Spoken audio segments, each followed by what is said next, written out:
It's a great pleasure. Today I'm here with Josh Rogosin, the producer, recording engineer, and he works in Tiny Desk.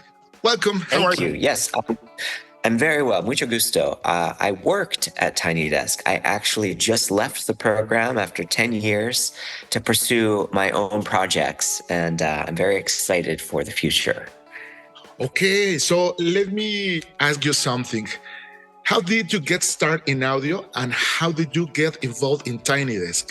I would always write music as a teenager, and I got a Tascam Porta-Studio 4-track analog cassette-based recorder, and I used to record all of the songs that I would write, and that's when I really fell in love with the process of audio and audio recording and bouncing tracks, and I just thought it was such a cool thing.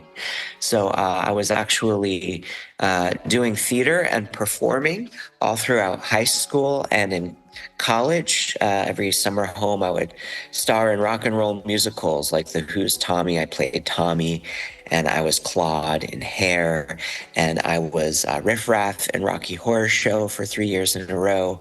And after I was ready to graduate from university at Ithaca College, I was at a crossroads. Do I want to pursue acting and theater and music, or do I want to do audio recording? And where I went to Ithaca College, I basically studied all the classes that I could that had to do with audio engineering, whether it was the physics of sound in the science school, sound reinforcement in the theater school, electroacoustic music in the music school, and of course, radio and broadcast and multi-track recording in the communication school. And I just learned that I was up for an audition for Rent to play the lead, Mark, and I was in the rehearsal room in New York City, and I was auditioning for Michael Grief, the director, and Bernard Telsey, the casting director, and all of the producers lined up. And it was in that moment that I decided, I don't think I want to be an actor for my profession. I would much rather be behind the scenes, recording music and bringing music to the masses, so to speak. So I ended up combining two things that I loved, which was theater and audio. So I got my very first professional job at the Shakespeare Theater in Washington, D.C., running the console, running wireless mics, configuring sound systems for live theater productions. And I used to walk by National Public Radio, NPR. I used to walk by the headquarters every day on my way to the theater to mix all the shows. And that's when I thought, hey, I used to listen to National Public Radio. I should go in and see if they have any tours. And I went in for a tour. They didn't have a tour that day, but they said, so I asked, do you have any job listings? And at the time, there was like a pamphlet in the lobby that I could flip through, and there was something called Broadcast Recording Engineer. And I said, perfect. I applied for that job. I didn't hear back from them for months and months and months. And then finally, around the summertime, they needed summer relief help. And I got hired as a freelancer. So when I wasn't mixing shows at the theater, I would come and work in a little recording studio where I was taking in all of these feeds from reporters based all over the world.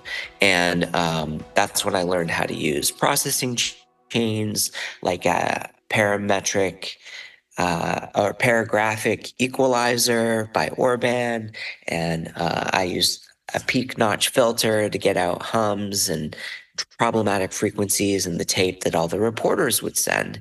And of course, a DBX 160 compressor, and everything was analog patch bays. I was recording everything to 1/4-inch analog tape that we would then splice up and turn into radio stories. So that was my start at NPR.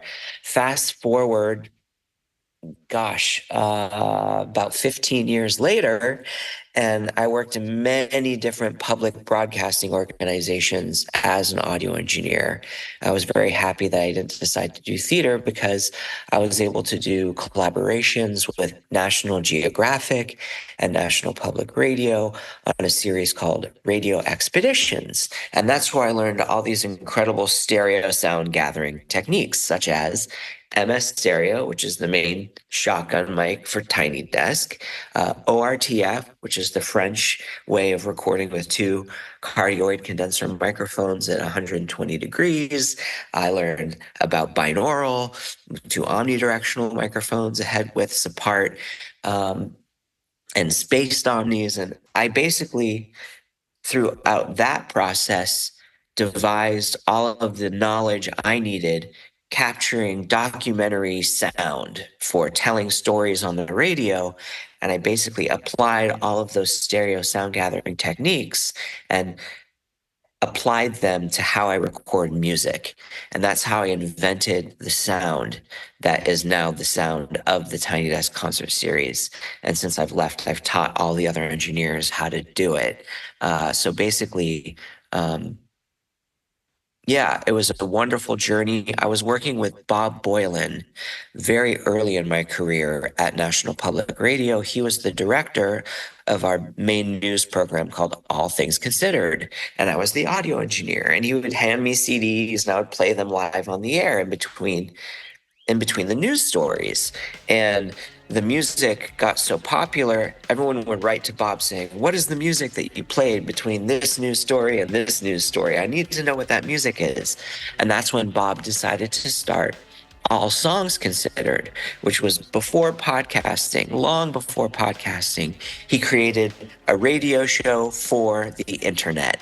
And that radio show for the internet was All Songs Considered. Many years later, one of my former colleagues, Kevin Waite, he actually started as the audio engineer for the Tiny Desk concert series.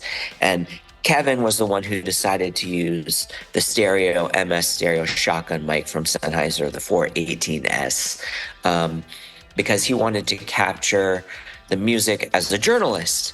And about in 2014, he kind of got tired of doing it. I was working with Kevin. We were going to music festivals in South by Southwest in Austin, Texas. We were going to Newport Folk Festival in Newport, Rhode Island. And we were capturing musicians for a series called Field Recordings and for South by Lullabies, where we would basically set up a Tiny Desk style recording, but in a remote location, anywhere you can imagine. And he was training me, and I was working with him, and I was helping him with all of the broadcasts and the capturing of all of these music festivals. And he kept hinting, Kevin Waite would say, "I don't want to do this anymore. You better get ready. You better get ready." And I said, "Yeah, right. You're never going to leave. That's ridiculous." And then, of course, he left, and I applied for the job, and I interviewed with Bob, who I'd been collaborating with as a musician for years and years and years. So it took a very, very long journey over, 15 years to eventually get that job. And I think once I got it, I elevated it from, the initial quality and sound to the next level is what you hear today. And that's what I've done since 2014 to 2024. And now I'm starting my own projects where I'm going to be basically doing what I did with Kevin, the field recordings, doing Tiny Desk style recordings all over the world for a show I'm calling Global Sound Concerts. And I've already recorded 2. I'm going to record another musician in Mexico City while I'm there, which is wonderful. His name is, I want to give you this correctly so that I can give him a little promo shout out. Let's see, Andre Beltran. And Andre Beltran is a musician who is from Mexico City, and the whole point of the series, Global Sound Concerts, is to record musicians in the locations where they are from and learn how being from that place influences their music. And I'll have an audience.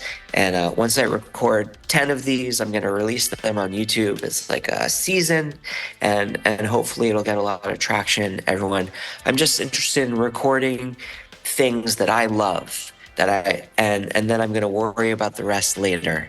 And then hopefully, because I love it, the world will love it as well. it's an amazing opportunity for all the musicians on this time, no? Because a few decades, probably MTV, it was a very best platform for that, but the MTV is in another ways, no?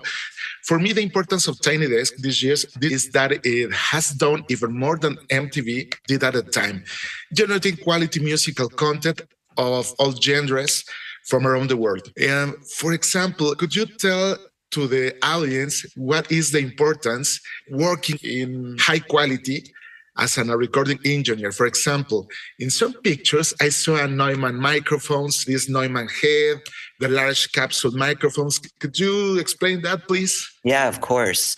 I've been really privileged and excited to work with all these different manufacturers of microphones that let me borrow all this equipment so that I can try out all these different microphones, and also working with sound devices, which is the recording equipment that we use to record in the field. It's like the ENG style.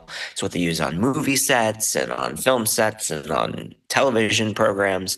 And it's basically a portable field recorder that has, up to 32 channels of audio in a little box that runs on batteries with excellent sound quality. So that is sort of like the engine room of the recording. And then I've got all of these different beautiful microphones that I've been experimenting with. Of course, Kevin Waite started with the MKH 418S, which is the MS stereo shotgun mic. And what's wonderful about MS stereo is that the stereo to mono compatibility is excellent because the bidirectional and the directional capsule are right next to each other. Also, you have complete control in post-production how narrow or how wide you want that stereo image to be. The other beautiful thing about the shotgun mics is that they can be a little bit further away from the performer, which is so important so that you can actually see this, which is their face, making all these beautiful expressions. So the technology and the microphones kind of disappear.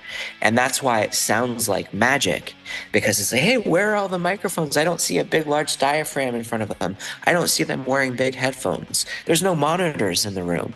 So a big part of my job is to communicate with the artists how to play together in an acoustic way. So the drummer has to listen in very carefully to the vocalist. When the vocalist gets loud, the whole band can play louder. If there's a very quiet section of the song, everybody has to go zoom and be very, very quiet.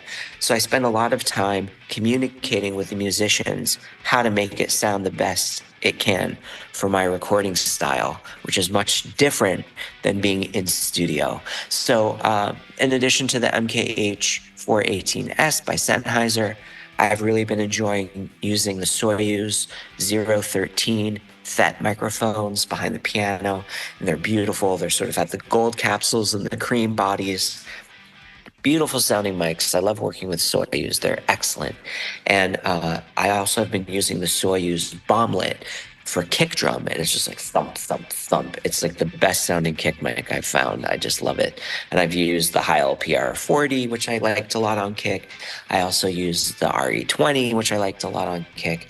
But the Soyuz bomblet's, it's incredible. I've also fell in love with the Ear Trumpet Labs microphones that are made in Portland, Oregon. They're sort of like steampunky, and I'm actually using them as the main iconic microphone for global sound concerts. And it's this kind of steampunk style. It's like it's almost made out of old plumbing pipes. So you have the copper thing. I'm going to show it to you. Thank you, please. Because I'm bringing it to Mexico City to record Entrevista. Yeah. Okay.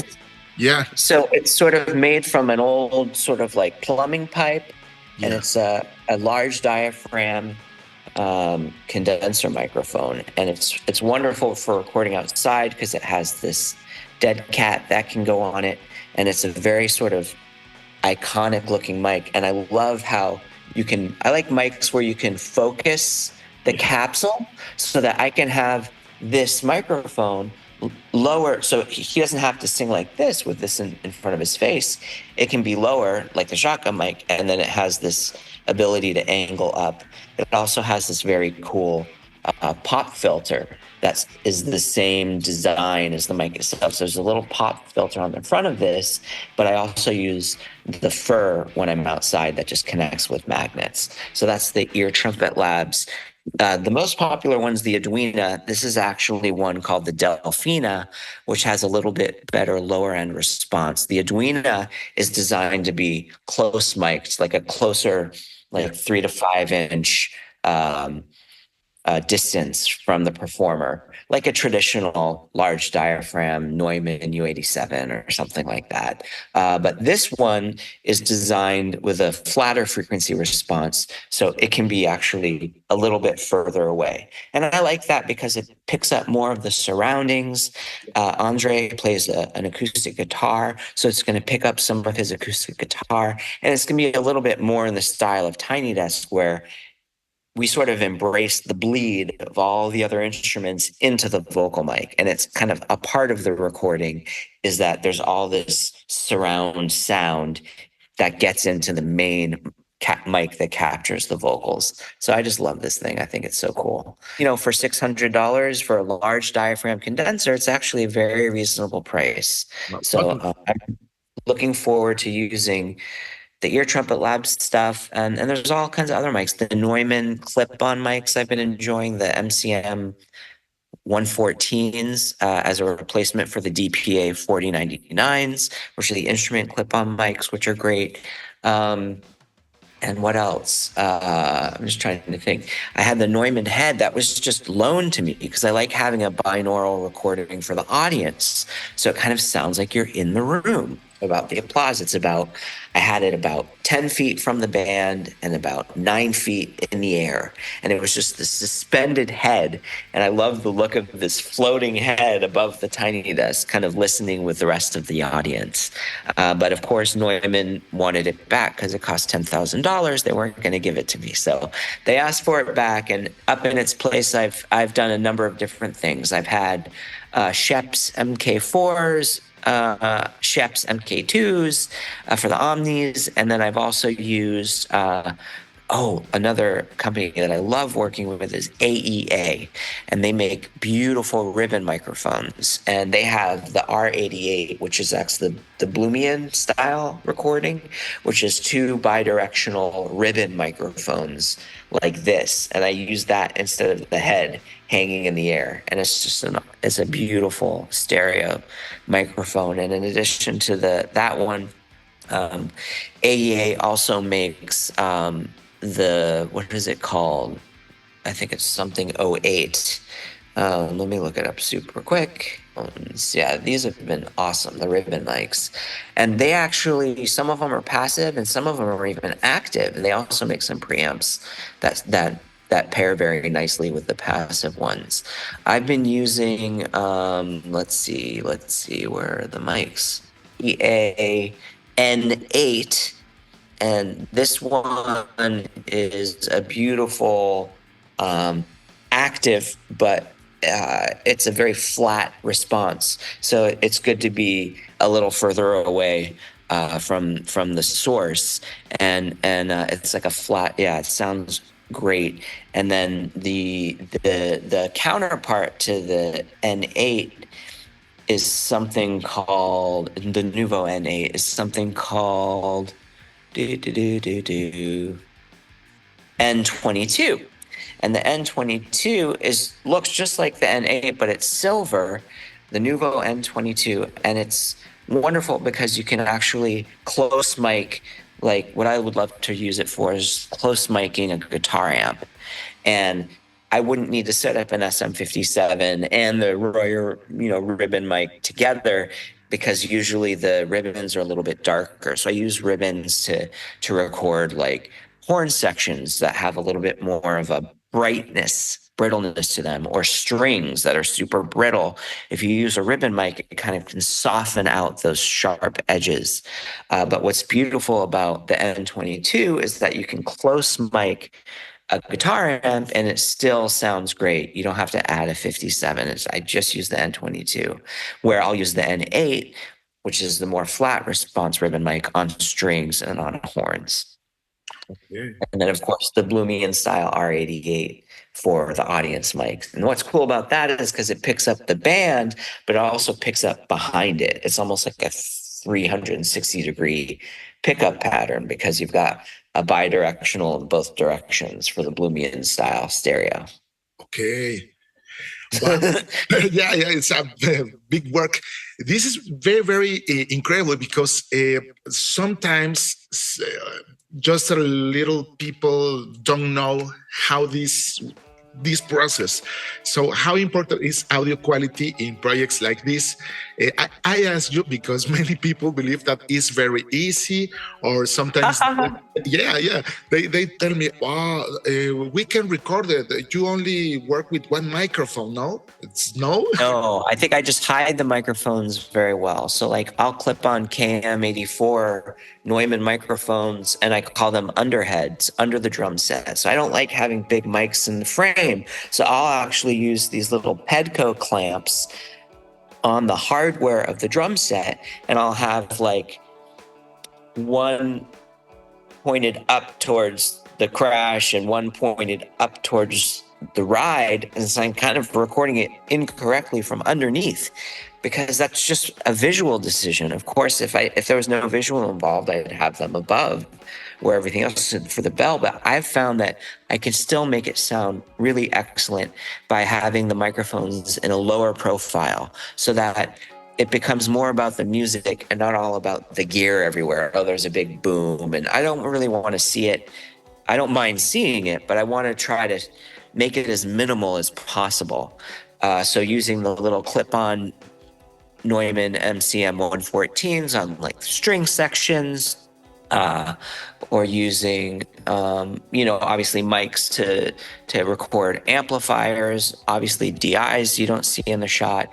So I've got this great Roland 990 keyboard amp, and I can actually patch in 4 stereo keyboards into the one amp and take a stereo out. So everything stays in stereo. And I can still have 4 keyboards submixed down to one stereo output. I just need to make sure that the balance between all of the keyboards is how we want it to be, because I won't have the ability in post-production to individually adjust the keyboards if they're all being submixed into one stereo amp. But it's a big, beautiful stereo amp. Oftentimes the keyboard player will use it as a piano bench and they'll sit on it, and has 2 huge stereo speakers because we don't have a PA and we don't use monitors at the time. So everything that's electronic has to be played through an amp so that we can hear it in the room. So I've got the big keyboard amp. I've got a bunch of Fender amps to record guitars, and a bunch of little powered speakers so that I can do anything that I need to. But we're recording in a very different way, and I think that excites the musicians because it enables them to sort of reconceptualize their music a little bit, understanding that they're not going to have monitors, they're not going to have a PA, and they really have to, what I always call it is like recording at the campfire. Or let's pretend like we're all sitting around the campfire and everybody has to hear everything and it needs to be balanced and we don't have a PA. Or let's say, you go to your hotel room and you're working out a new song and everyone brings their little portable amps. It's kind of like that. Or they're on the tour bus and everyone's just kind of like working out a song and everyone's playing their instruments quietly enough to hear each other in the tour bus. And that's really what we're doing at Titus and what I'm doing with Global Sound Concerts. Yeah, at this one, does your production process change with each band? Or always? Yeah, everything's always different in terms of microphone selection, placement. I've worked very hard to get stage plots in advance, all of the instrumentation, and then I figure out how I want to capture it. And then all the post-production, I mean, my process is similar in the sense that everything was recorded to the sound devices, Scorpio. And what's beautiful about the field recording is that it has 2 SD cards as well as an internal SSD as well as Dante. So I'm actually making 4 multi-track recordings simultaneously because I'm very paranoid. So Yeah. I've got And what's wonderful is you can actually assign, let's say your first card slot, you just want to have a scratch MP3 file to give to the producer or the band. Then the second card slot, I can record a full multi-track as individual mono files. And on the internal SSD, I'm recording a poly file of my two mix as well as the full multi-track inside the SSD. And then I'm coming out Dante via Ethernet into my laptop. And then my laptop, I'm actually just opening up Reaper, which is a very simple, cheap, easy to use tracking program that's very robust. And I'm tracking the full multi-track up to 32 channels over Dante to Reaper so that it's in the computer already. And the preamps sound fabulous on the sound devices. So I don't have to worry about any sort of noise floor issues or quality issues. The preamps are really, really excellent. And then I take the recording home the same day I do my rough mix. So I want to make sure all the placement of all the instruments makes sense. I pull it all into Pro Tools and I'm mixing with plugins from Waves. I'm mixing with plugins from from Isotope. I'm using RX to get rid of air conditioning sounds. I'm using Deplosive to get rid of some P-pops. And then I'm using Ozone, also from Isotope, to do all my mastering. And it's all just done in the box. I'm just mixing with headphones, remembering what happened in the room. And I think what I do is I very proactively mix. I'm really listening in, even during the verses or whatever, what all the instruments are doing. If the guitarist does a cool little lick in the middle of a verse, I'll go in and I'll make sure that it's emphasized so that you can kind of hear things kind of pop out and it makes the mix more dynamic, but it's not how it sounded live in the room. And that's my job as audio engineer when I'm mixing, is to really work with it to make it sound dynamic but completely natural. And that's why people think it sounds so good. It's like, oh my God, this recording is amazing. It's because I'm going in, because I'm a musician myself, I'm constantly listening in for those little like bass licks or something that's just like so tasty and manipulating the audio so that those little moments pop out, but that the balance is still preserved so that the vocals are on and nothing is overpowering. Yeah, this is a big answer. I remember one day with my students, probably 2 years ago, in classroom, we are in front of the monitor. So all my friends and me, we can confirm something. Your sound is very natural and you have your own sound. So congratulations, because this is very difficult. It sounds different. It sounds different than other things. And right, how do you differentiate yourself as an audio producer, as an audio engineer? What makes your sound your sound? And mine is a bit formulaic because I love the sound that I'm going for, but I'm not a studio recording engineer, and I don't really have any interest in doing that. Frankly, with all of the repeating and punching in and overdubs and a million takes of the vocals, I approach music as a journalist because that's my background, is journalism, and traveling over the world, telling stories and interviewing people and getting one chance to get the interview. And that's why the redundancy is so important, because I'm not really interested in perfection. I'm interested in reality. Yeah. This time, on these years, this is a very, very digital era, but we can't lose the reality. Did you think about how much impact Tiny Desk would you have?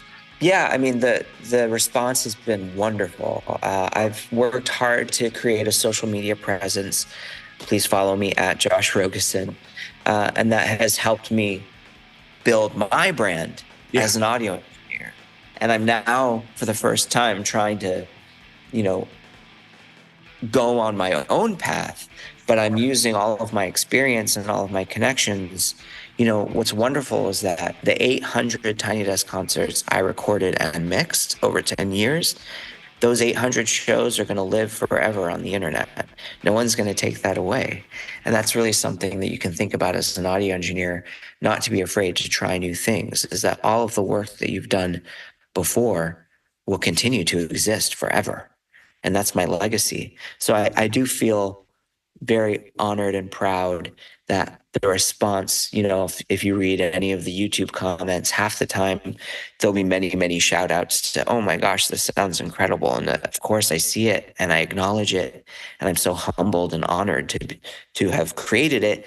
And again, I'm just making things sound like the way I want them to sound. And I don't really care what anybody else thinks. If other people also agree and they like it and they're enjoying it, well, that's wonderful. But that's never my intent going in. Oh, how can I make this sound so that I get good response on YouTube comments? It's always, how do I make it sound because I want to listen to it? Yeah, totally. What does a band or artist need to be considered for your new project? For be there?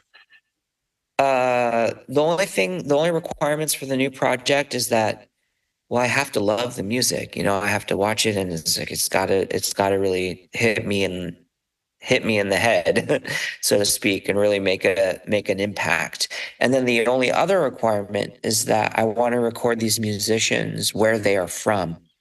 So preferably where they're born, but maybe, where they've been living for a long time, because it's going to be difficult to do that.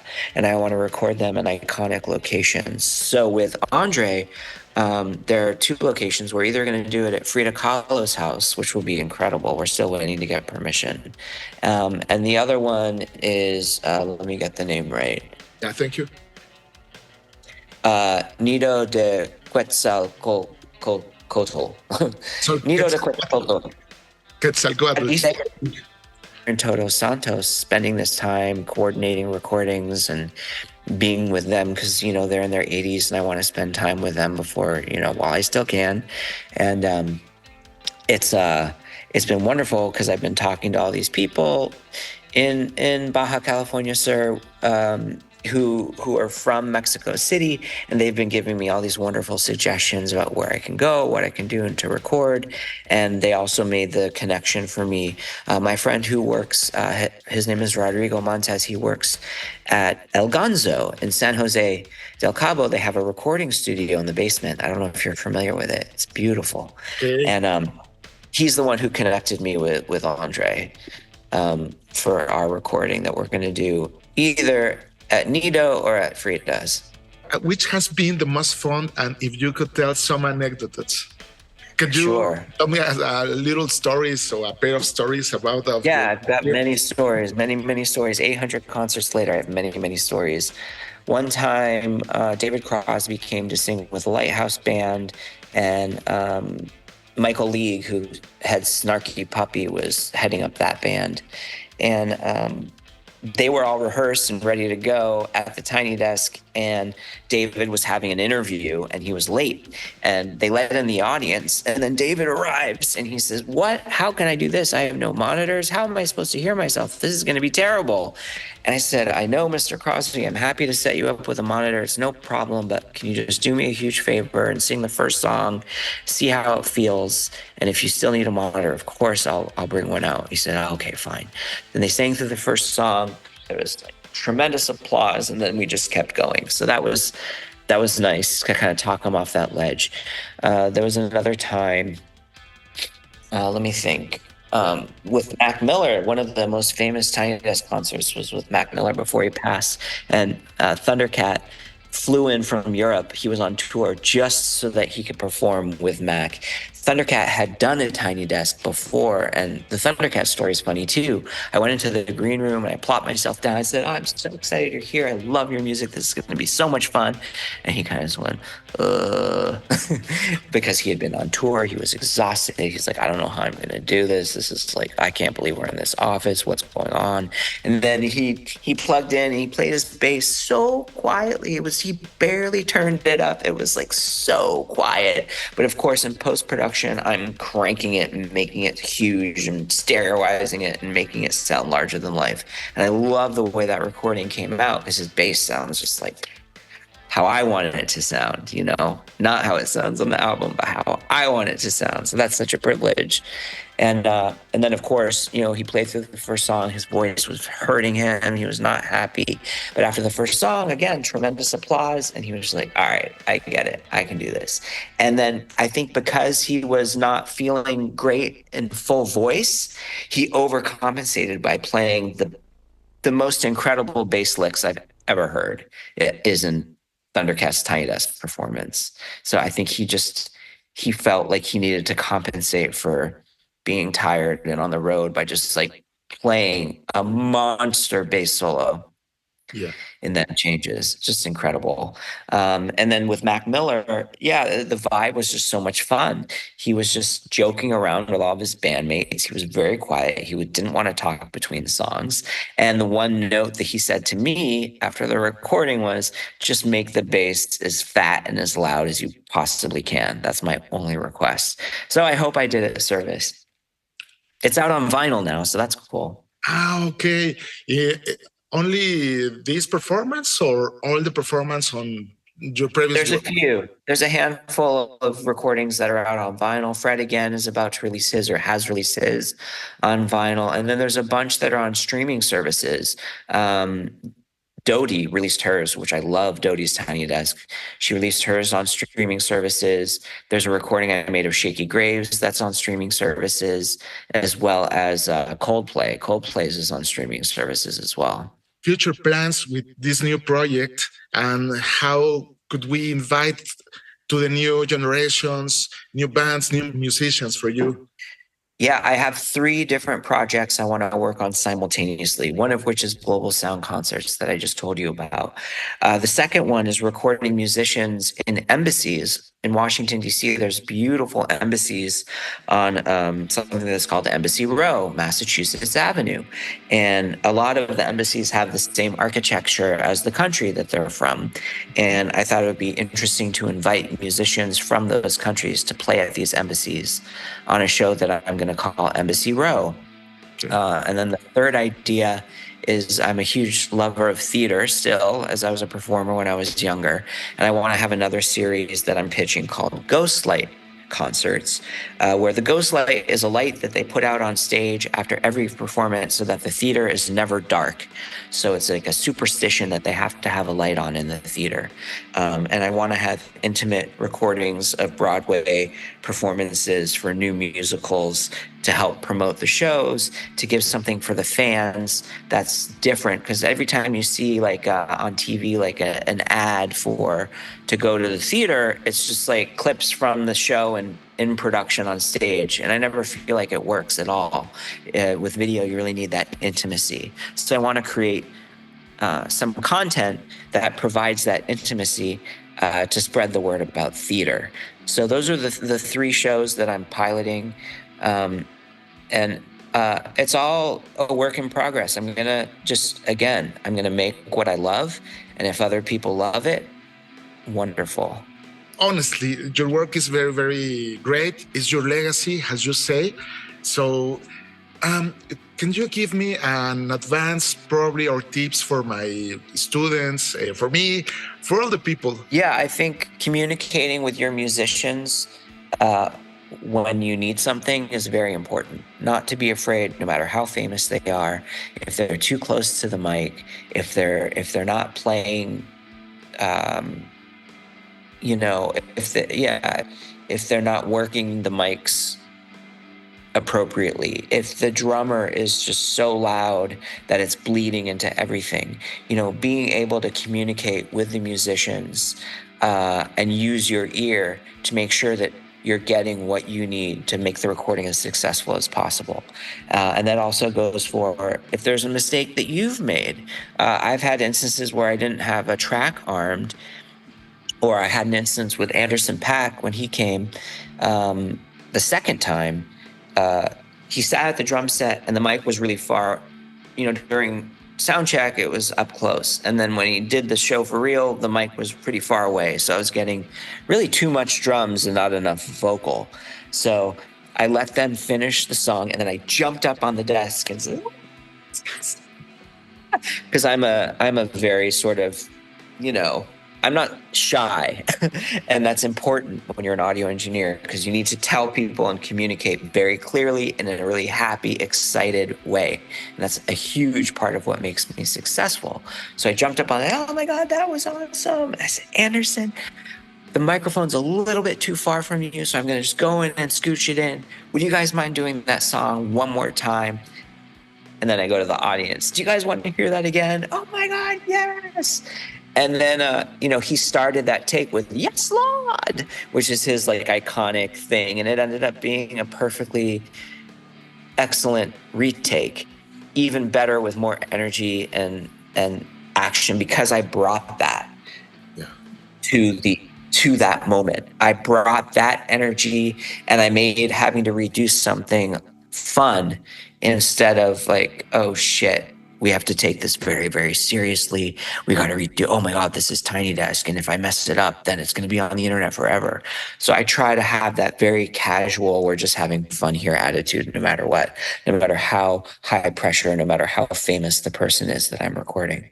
Okay, is there a musician or band would you like to work in the future? Radiohead would be incredible, but I've already recorded like all of them but one at the Tiny Desk. We did The Smile with Tom York and Johnny Greenwood, and then Colin Greenwood came and played bass with another musician, and then we just had Phil, who's the drummer, play his own music. So I think I'm only missing one of them, but it would be cool to have Radiohead, but I don't know if they'll ever get back together again. I would love to record the Police. I love the Police, but I don't know if they'll ever get together again. That would be so fun. I don't know who else. There's so many. I love it all. I mean, I've been so lucky. I've recorded Sting, I've recorded Bono and the Edge, and then of course Daniel Caesar and Her, and I've recorded Nile Rodgers and Chick. That was just so much fun. Oh my God. And then Juvenile and Tyler the Creator. There's just so many excellent. Natalia Lafourcade, absolutely stunning Tiny Desk. Mon Laferte with Juanes was a fun one. And I love Monsieur Pyrénées from Colombia. They're just so excellent. Jenny and the Mexicats from Mexico City, they were awesome. So I don't know. It's been an unbelievable privilege just to record my heroes, like John Prine. I recorded John Prine at the Tiny Desk, and the Shins, who I absolutely loved. And I don't know, there's so many. I mean, I've recorded 800 shows. Yeah, a lot. Well, Josh, thank you very much. This is very important for me. Can you tell us some extra words that you need? Yes, don't take life too seriously. No one knows what they're doing, so just make it up as you go along. I'm making it up. I swear to God, I have no clue. I'm just literally making it up. Okay. So have fun. Just follow your passion, and the rest will fall into place. So where will this be, and when will it come out? I think probably next week, probably the next weekend, because I'm wonderful. Really, yeah. So I try to edit this. If you can give me some pictures, yes, work, no? Yes, so, I'll send them. Yeah, please. We can see you on this weekend on soundcheckxpo. Yeah. Wonderful. What's your opinion about soundcheckxpo? I love it. I think it's incredible. It's like I've been to NAMM for the first time, which is sort of the US version of soundcheckxpo in Anaheim. And soundcheckxpo is a lot more fun because there's like a mariachi band that opens the whole thing, and the energy is great, and all the different equipment that's available to go see and look, and instruments there are to play. It's just it's a candy store. It's so much fun.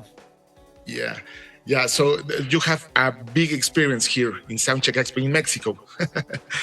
Thank you very much, Josh. Yeah, I'll see you so soon. I'll be there tomorrow.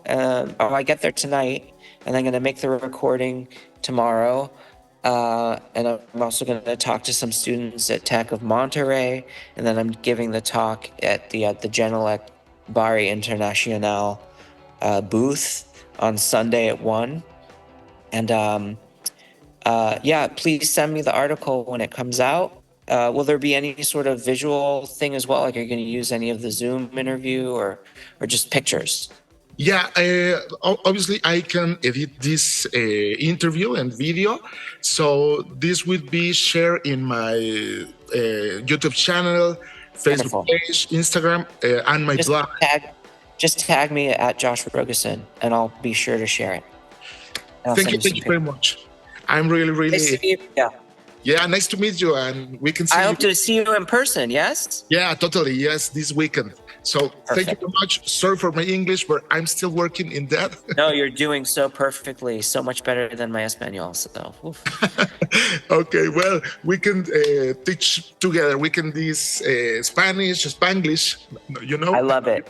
Yes, and let me know if I can come speak to your students or anything like that. It's very important to me. Another aspect of my work is to pay it forward. I've been speaking at a lot of conventions and universities and colleges and audio schools. It's a big thing that I wanted to do is, inspire the next generation of audio people to do what I do.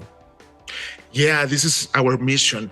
So please let me work after soundcheckxpo. Of course, no rush. No, anytime.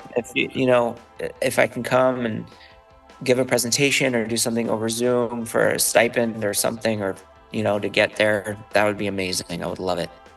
Yeah, totally. So probably on the next semester here in my university, I try to invite you. Wonderful. What school are you at? Is University Anáhuac. It's one of the most important. It tells you a lot of stories because I am the only crazy guy. This September, I have 6 years, very hard work with them, but I have worked very well for this. Okay, Josh? All right. I'll be in touch. Thank you. Thank you, Josh. Have a nice day. Welcome to Mexico. Bye-bye.